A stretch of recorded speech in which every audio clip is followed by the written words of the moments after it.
You guys actually really seem to like the last video where I ranked the Arkham playable characters in a tier list. So today, we're going to be doing a similar concept, except we're going to be doing a tier list of the Batman Arkham villains. Now, this is going to be extremely subjective to what your taste is overall, but I'm not going to waste too much of your time. Let's get right into this. First up, we have Anarchy. Anarchy was someone who I wish was used in Arkham Knight, and I think he was done pretty well in Arkham Origins, because he kind of did a good job of posing the question of why aren't people using their brains to think. I wouldn't necessarily say he was like the most villainy person, like he wasn't trying to kill innocent people. He wanted to get rid of the corruption. He kind of has the same idea as the League of Assassins, but he was actually a very interesting character, but I just wish he was used more. And so for that, I'm going to give him a B tier on this one. Next up, we have the Arkham Knight. Now, this is a hot potato one, because I think the Arkham Knight was done extremely well in this game. The only issue that people have is who was behind the mask, the fact that Rocksteady lied to the public, and basically said that it was not going to be Jason Todd. It was going to be this brand new character, because technically Arkham Knight is a brand new character, quote unquote. But I thought he was done extremely well, even though it still turned out to be Jason Todd. I think he was an extremely good boss fight as well.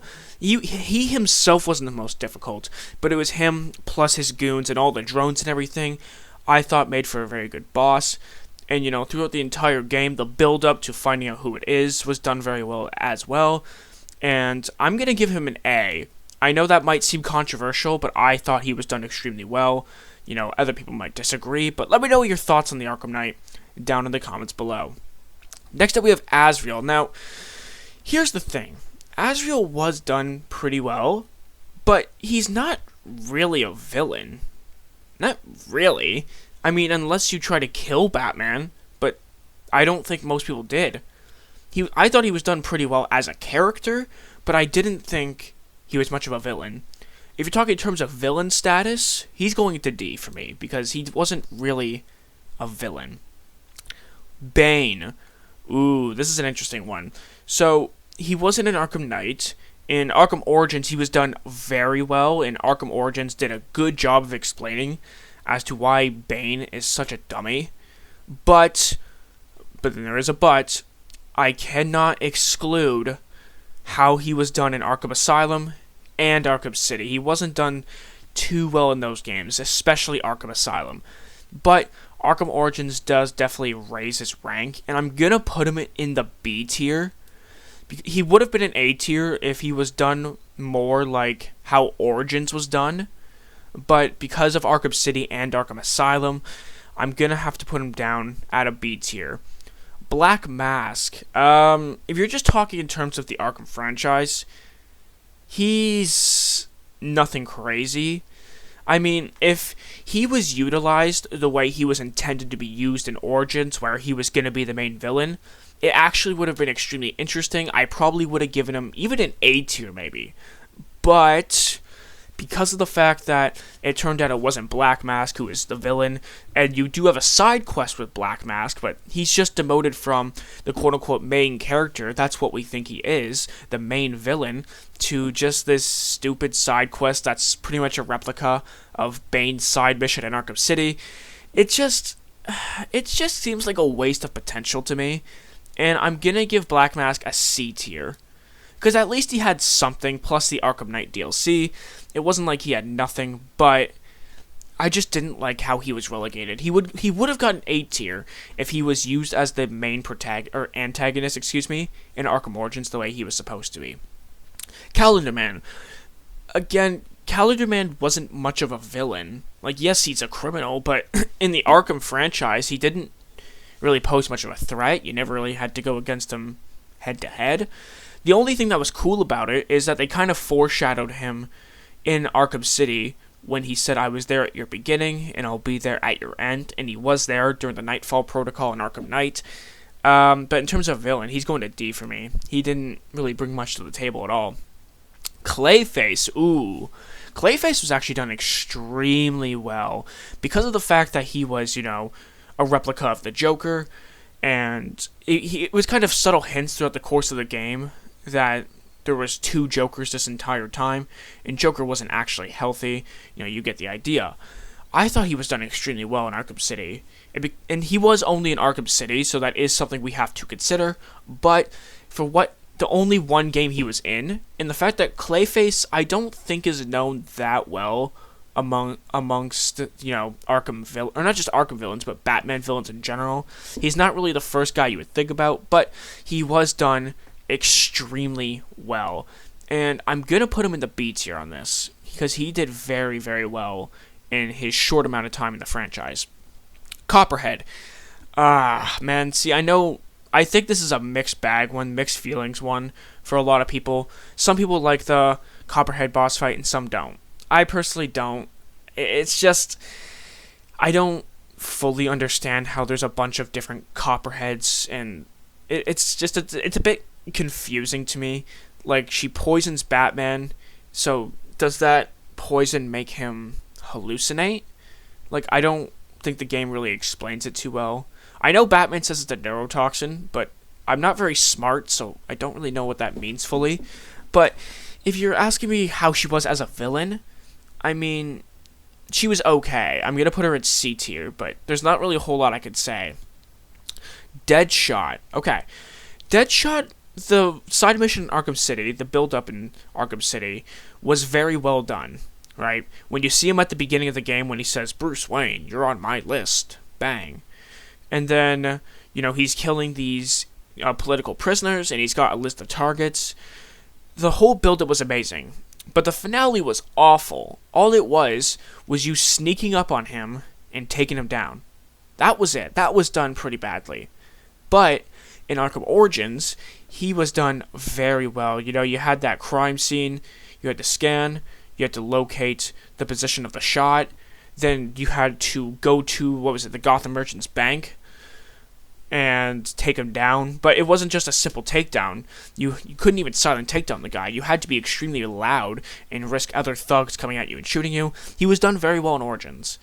Now, I don't want to keep giving people B tier, but that's kind of the position that we're in right now. Because these people here, they're good, but they're just missing like an extra piece to put them in the A tier. Speaking of that, Deathstroke, I would put him straight in A tier if he was only in Arkham Origins. However, his boss fight in Arkham Knight was so bad, just a cloudburst tank battle. If we had gotten something similar to Arkham Origins, he would have been straight at A tier, maybe S tier even.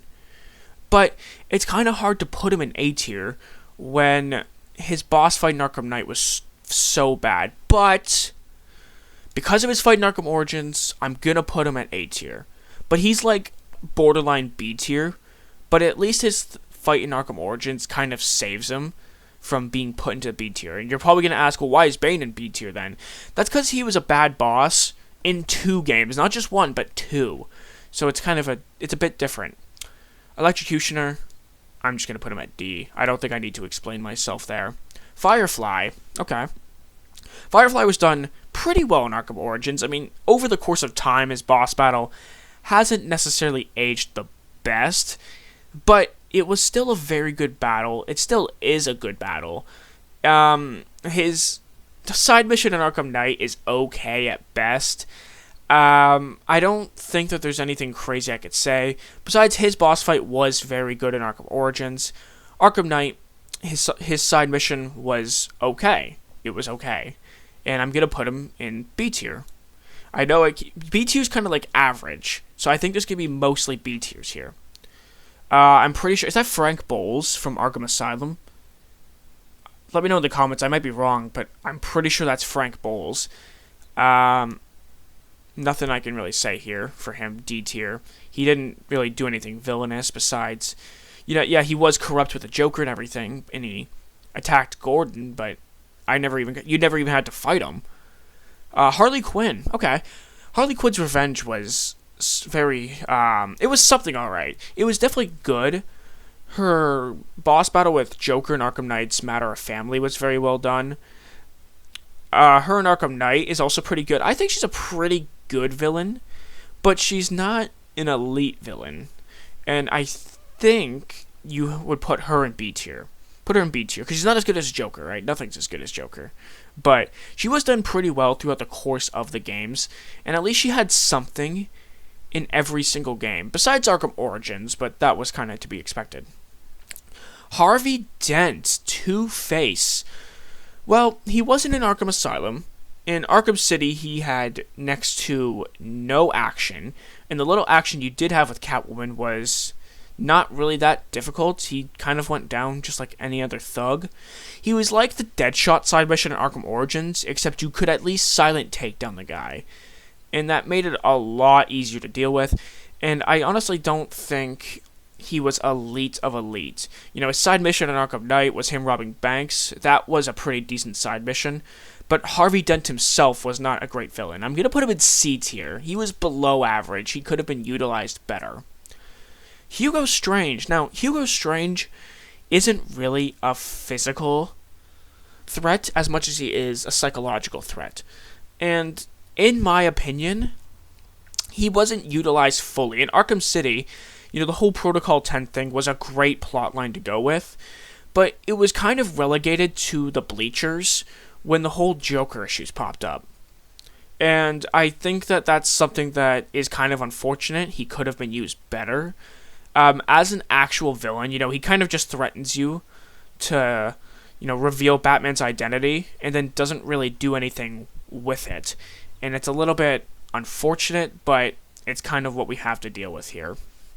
So I would say Hugo Strange as a villain, I'm gonna put him in B tier. You know, actually, no, I'm gonna put him in C tier. The only reason why I'm gonna put him in C tier is because as an actual villain, because this is based off villains, he didn't really do a whole lot.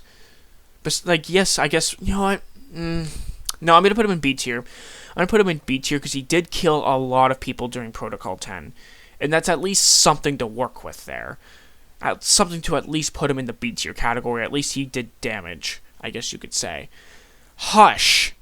Oh, man, Hush is such a waste of potential.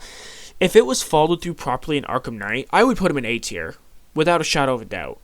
He killed, 6 people, and you had to solve 3 of his crimes in Arkham City, and then at Arkham Knight, you countered him because he wanted your money. That's it. And it's a little bit unfortunate, and as a villain, it's just like he had such big potential. I have to put him at C tier, unfortunately. I can't put him at D tier because his side mission in Arkham City was extremely good, but his follow-through in Arkham Knight was fucking atrocious. Now, Joker, put you straight at S tier. I mean, I don't think I even have to justify that. Do I have to justify that? I don't think so. Joker was the best villain by far in the series. Even in Arkham Knight, he was one of the more interesting villains, in my opinion. Killer Croc. Ooh, you know what? Killer Croc was done extremely well, actually, throughout the series. Arkham Asylum, he had that really interesting sewer encounter. You know, Arkham City, he didn't really have anything, but there is that little Easter egg where you can see him after the Ra's al Ghul fight. Arkham Origins, he was done very well as like a tutorial boss. And Arkham Knight, he had an okay side mission in the Season of Infamy, but that fight was okay at best.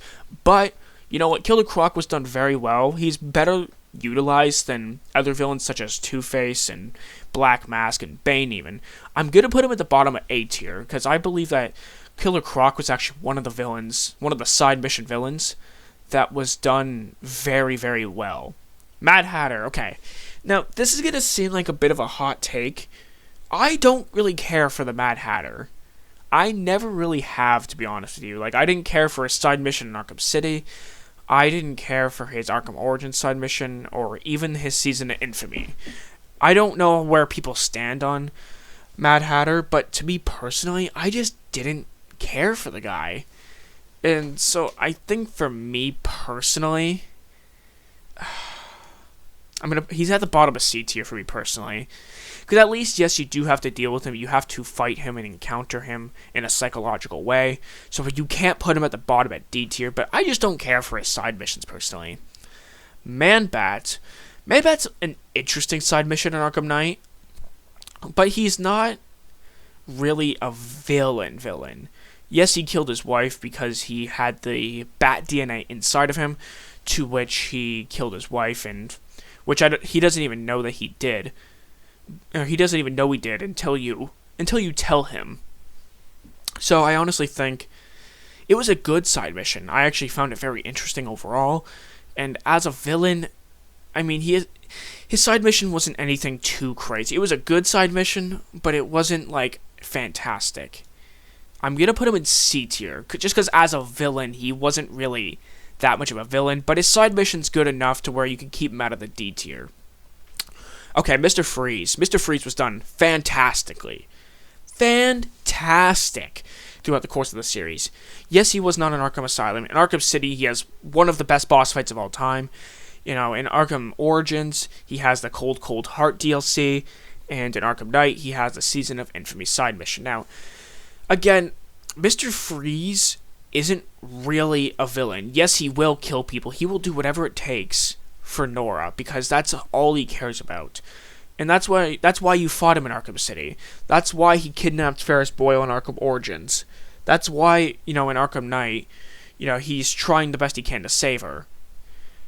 He's just always caring about Nora, and he's willing to do whatever it takes. And as a character, you have to put him in S tier. He was done so well, especially with this Arkham City boss fight and Cold Cold Heart in Arkham Origins.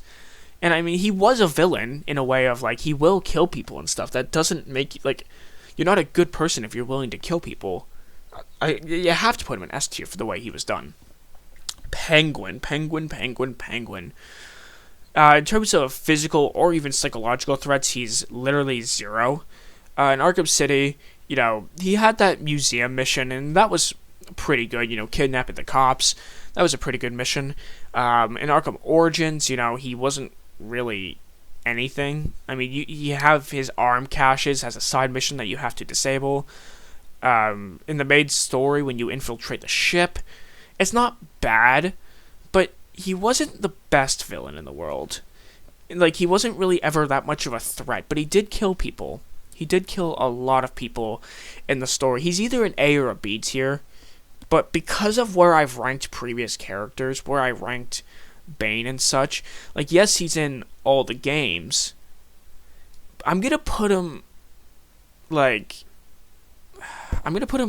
the B tier, but, like, somewhere in the middle.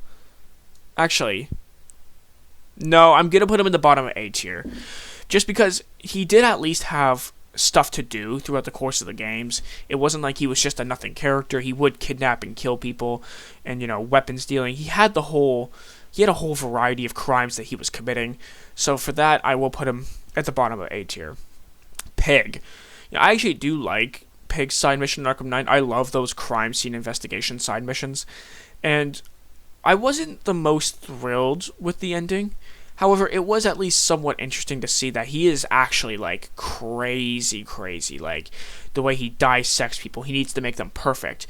And the people he left hung up outside in the streets was because they were not perfect. He was done very well. He was only in the one game, so there is that. And, you know what? And taking him down is a little bit annoying.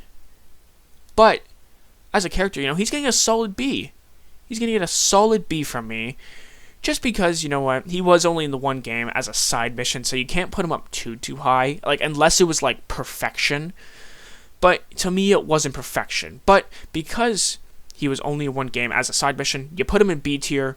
There's nothing wrong with that at all. Poison Ivy. Well, Poison Ivy as a boss fight in Arkham Asylum was pretty bad. In Arkham City, you only really see her during Catwoman's episodes, and that was done alright. Arkham Knight, she actually wasn't a villain.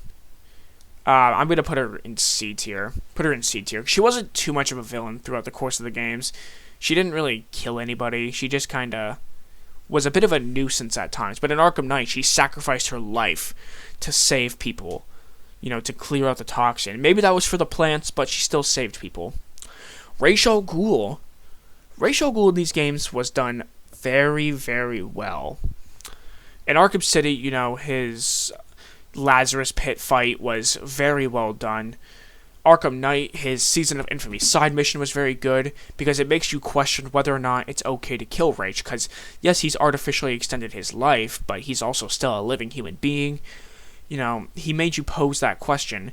And his boss fight in Arkham City, like I said, was done very, very well. I'm going to put him in A tier. If he wasn't in the Season of Infamy, like, that whole mission was done well. But he wasn't too much of a villain, but he's also willing to kill people to, do whatever it takes to save the world. But I understand that it is about how much of a villain they were, but it's also about how much I personally liked the character overall. And I thought he was done extremely well. Okay, Riddler. Okay. So, when it comes to Riddler, I have a mixed bag feeling with Riddler too. I liked some of the Riddler challenges, like in Arkham Knight. Those were fine. And, going to the orphanage and stuff, that was also fine. The Riddler trophies, there's way too many. If there was like 50 to 100 a game, it would have been fine. But the fact that in Arkham City there's 440 trophies, in Arkham Knight there's 240 something, I believe. 243 or something like that. I'm not sure, there's 200 something in Arkham Asylum. Like, that's way too many. That's way too much. And Riddler's never too difficult to take down once you infiltrate him. But in Arkham Knight, he was done pretty well with his boss fight. That was a pretty good boss fight. I will say that. I'm going to put him in A tier just because he was at least consistent throughout the course of the games. Scarecrow in Arkham Asylum was done phenomenally, right? His missions, I guess you could call them, the Scarecrow's world, like, that was very well, because that was all psychological. That was all in Batman's mind, but it was still done very well. In Arkham Knight, again, he kind of just took a backseat the entire time to the Arkham Knight when Scarecrow is meant to be the main villain. But for what he did have in Arkham Knight was very, very good. I thought it was very well written. I know some people crap on Arkham Knight's story, but I thought it was very well done. I'm going to put him in A. No, I can't put him in A tier. I'm going to put him in B.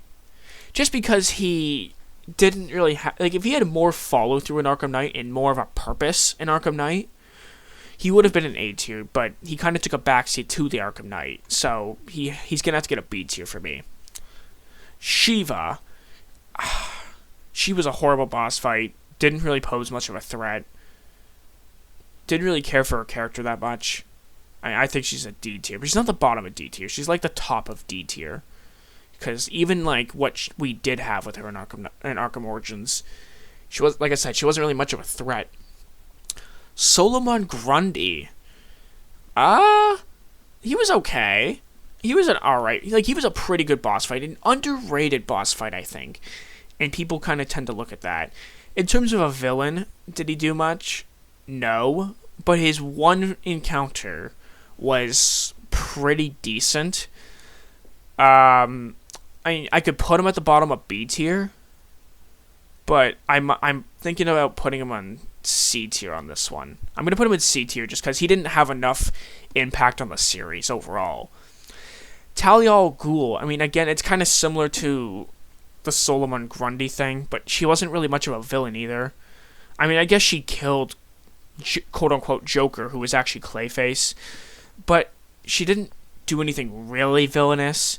Her character was somewhat interesting, and she was only in the one game.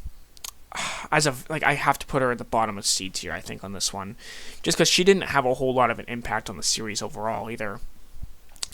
Deacon Blackfire, I mean, he's not much of a villain either. He took Jack Ryder hostage and everything, and like he was like a cult leader, but he wasn't really a villain the way that, you know, these top tier villains are. I mean, for me, his side mission was as easy as beat up some thugs and take out Deacon Blackfire. He's gonna get D tier for me. Victor Zsasz. Now, he was supposed to have a side mission or a Season of Infamy mission or something along those lines in Arkham Knight. It got scrapped. He was in the game. Arkham City, he was done very well. One of the best side missions in the franchise. I don't think he was in Arkham Origins. I could be wrong, but I don't think he was. Arkham Asylum, he was done alright, a tutorial fight at the beginning, taking Dr. Young hostage. You know what? He's going to get the bottom of A tier. Bottom of A tier? No, not bottom. He's going to get right there for me, A tier. Now, notice how most people are in B and C tier. That's because a lot of these villains were extremely either average or didn't have enough of an impact on the series to be higher. And they could have been tiered higher.